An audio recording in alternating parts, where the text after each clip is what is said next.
నిన్న అసెంబ్లీలో బీసీ రిజర్వేషన్లకు సంబంధించినటువంటి బిల్లులు పెట్టడం జరిగింది. ఆ బిల్లులను అన్ని పార్టీలు ముక్త కంఠంతో మద్దతు తెలియజేయడం జరిగింది. అసెంబ్లీలో పాస్ అయినటువంటి ఈ 42% రిజర్వేషన్ బీసీల బిల్లు ఏదైతే ఉందో దాన్ని ఇవాళ మండలికి పంపుతా ఉన్నారు. మండలిలో ఆ బిల్లుల పైన చర్చ జరిగి ఆ బిల్లులను ఆమోదించేటువంటి కార్యక్రమం ఉంటుంది. అయితే ఈ ప్రక్రియలో నిన్న ఆ బీసీ బిల్లులకు సంబంధించినటువంటి అంశంలో ఎక్కడన్నా ఇతర పార్టీల నాయకులు ఇబ్బంది పెట్టగలనేటువంటి ఒక భయం అయితే ఉండే. కాంగ్రెస్ పార్టీ ప్రభుత్వం 42% రిజర్వేషన్ బిల్లు తీసుకొస్తున్నటువంటి క్రమంలో భారతీయ జనతా పార్టీ కొన్ని వ్యాఖ్యలు చేసింది. ఇందులో బీసీల్లో ముస్లింలను కలిపారు అనేటువంటి ఓ వ్యాఖ్యలు చేసింది. ఆ తర్వాత బీఆర్ఎస్ పార్టీ ఇప్పుడున్నటువంటి అవకాశాల్లో ఇవ్వకుండా మీ చేతిలో ఉన్నాయి అవి ఇవ్వకుండా కొత్తగా వీళ్ళకి ఇస్తారనేటువంటి చర్చలు వాళ్ళు లేపినారు. ఈ పరిస్థితుల్లో ఈ పార్టీలను రిక్వెస్ట్ చేయడం కోసం బిల్లు పెట్టే కంటే ముందే నేను, ఆ తర్వాత జానయ్య గారు, ఆ తర్వాత అర్జున్ గారు, నరసింహగౌడ్ గారు, ఆ తర్వాత మన ముస్లిం సోదరులు సూర్యారావు గారు, ఓదేల్ గారు అందరం కూడా నిన్న ఎట్టి పరిస్థితిలో ఈ పార్టీలు మాట తప్పకుండా ఉండేందుకు రిక్వెస్ట్ చేద్దామనేటువంటి ఉద్దేశంతో నిన్న నేను బీఆర్ఎస్ఎల్పీ కార్యాలయం ఉంటుంది.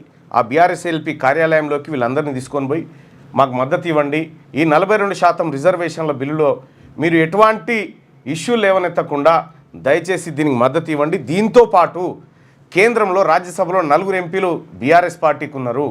అటు రాజ్యసభలో కానీ లేకపోతే ఇంకా ఏ వేదిక మీద అయినా సరే ఈ బిల్లును సమర్థించండి అని చెప్పి రిక్వెస్ట్ చేయడం జరిగింది. అలాగే భారతీయ జనతా పార్టీ ఎల్పీ నాయకుడు మహేశ్వర్ రెడ్డి గారి దగ్గరికి వెళ్ళినాం. ఆయన కార్యాలయానికి కూడా వెళ్ళి ఆయనకు కూడా రిక్వెస్ట్ చేయడం జరిగింది. దయచేసి మీరు ముస్లింలను బీసీలలో కలిపిర్రు అనేటువంటి మాట చెప్పి మీరు దాన్ని సాకుగా చూపెట్టకండి అన్న. ఎందుకంటే మీరు బీసీ ముఖ్యమంత్రి అని చెప్పినప్పటికి కూడా మీరు బీసీల రిజర్వేషన్లను అడ్డుకుంటే మాత్రం బీసీల క్షేత్రంలో మాత్రం మీరు దోషిగా నిలబడాల్సి వస్తుంది. దయచేసి ఆ పని చేయకండి. బీసీలలో ముస్లింలను కలిపిరంటే ఓసీలలో కూడా ముస్లింలు కలిసి ఉన్నారు కదన్న అని చెప్పి ఆయనకు సర్ది చెప్పి ఆయన తప్పకుండా మా వైపు నుంచి 100% మద్దతు ఉంటుంది మళ్ళీ బీసీ బిల్లుకు అని చెప్పి వాళ్ళు చెప్పడం జరిగింది. అక్బరుద్దీన్ ఓవైసీ గారి దగ్గరికి వెళ్ళడం జరిగింది. ఆయన దగ్గరికి వెళ్ళి ఆయనకు కూడా రిప్రజెంటేషన్లు ఇవ్వడం జరిగింది. నిన్న ఏవేవి ఫొటోస్ ఇక్కడ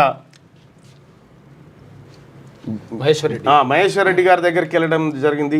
ఆయనను రిక్వెస్ట్ చేయడం జరిగింది ఈ విషయంలో. అలాగే అక్బరుద్దీన్ ఓవైసీ గారి దగ్గరికి వెళ్ళి ఆయనను కూడా రిక్వెస్ట్ చేసి బీసీ బిల్లు విషయంలో ఎలాంటి శశబిష లేకుండా దయచేసి మీరంతా సహకరించండి అని చెప్పి బీసీల ప్రజల పక్షాన మేమంతా పోయి కలవడం జరిగింది. సో అట్లాగే కేటీ రామారావు గారు, ఆ తర్వాత హరీష్ రావు గారు వాళ్ళ ఎల్పీ కార్యాలయానికి పోయి వాళ్ళను కూడా రిక్వెస్ట్ చేయడం జరిగింది.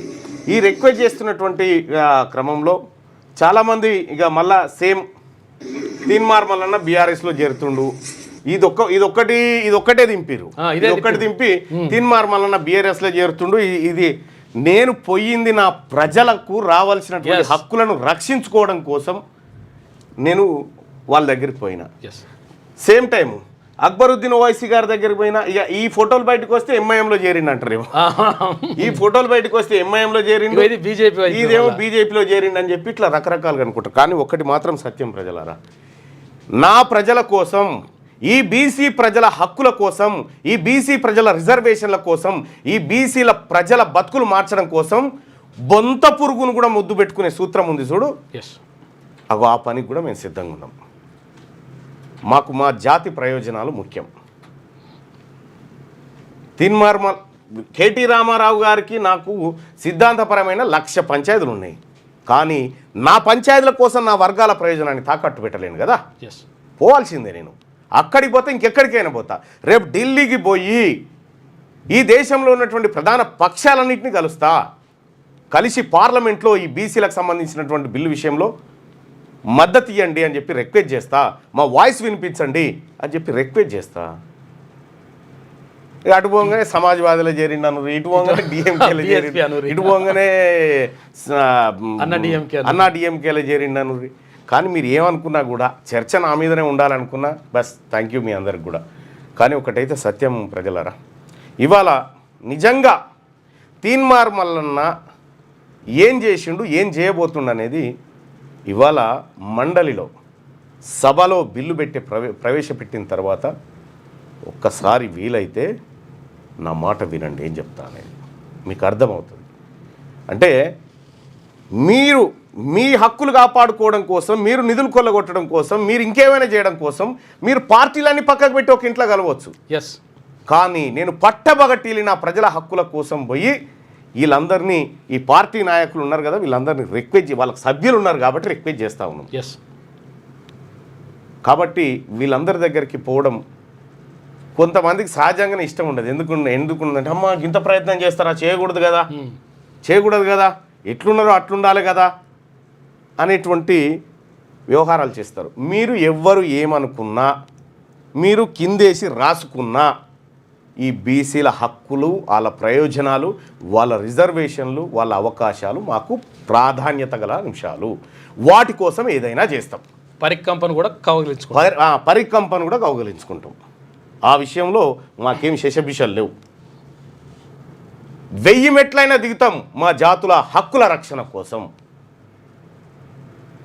రైట్, ఇది నిన్న జరిగినటువంటి కార్యక్రమం సోదరులారా. సో ఇది ఇట్లా ఉంటే ఇక మార్నింగ్ న్యూస్లో ముందుగా వెలుగు దినపత్రికలో ఉన్నటువంటి వార్తలను చూసుకుంటూ ముందుకు పోదాం. క్యూ న్యూస్లో పనిచేయటకు వీడియో ఎడిటింగ్ మరియు SEOలో అనుభవం గల జూనియర్ ఎడిటర్స్ కావాలను సంప్రదించవలసిన నెంబర్ 8688926084. లేటెస్ట్ న్యూస్ తెలుగు మరియు ఇంగ్లీష్ అప్డేట్స్ కోసం ఇప్పుడే క్యూ న్యూస్ అఫీషియల్ యాప్ని ప్లే స్టోర్ నుండి డౌన్లోడ్ చేసుకోండి. సరికొత్త సమాచారాల కోసం క్యూ న్యూస్ వెబ్సైట్ని ఫాలో అవ్వండి. ఛానల్లో ప్రాంతీయ, జాతీయ, అంతర్జాతీయ వార్తలు వీక్షించండి. లైక్ చేయండి,